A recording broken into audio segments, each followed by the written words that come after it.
Sebenarnya aksi untuk minta diperhatikan oleh ini dinas-dinas terkait untuk memperhatikan TPS kita, karena TPS kita ini meludak kan gitu kan masalah sampah.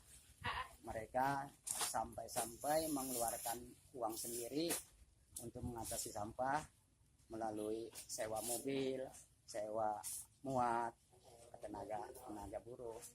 Mereka ini sebenarnya gajinya nggak seberapa dari masyarakat, cuma 700-600 per bulan.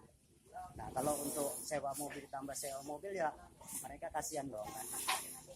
Jadi saya mohon kepada dinas-dinas terkait tolong perhatikan.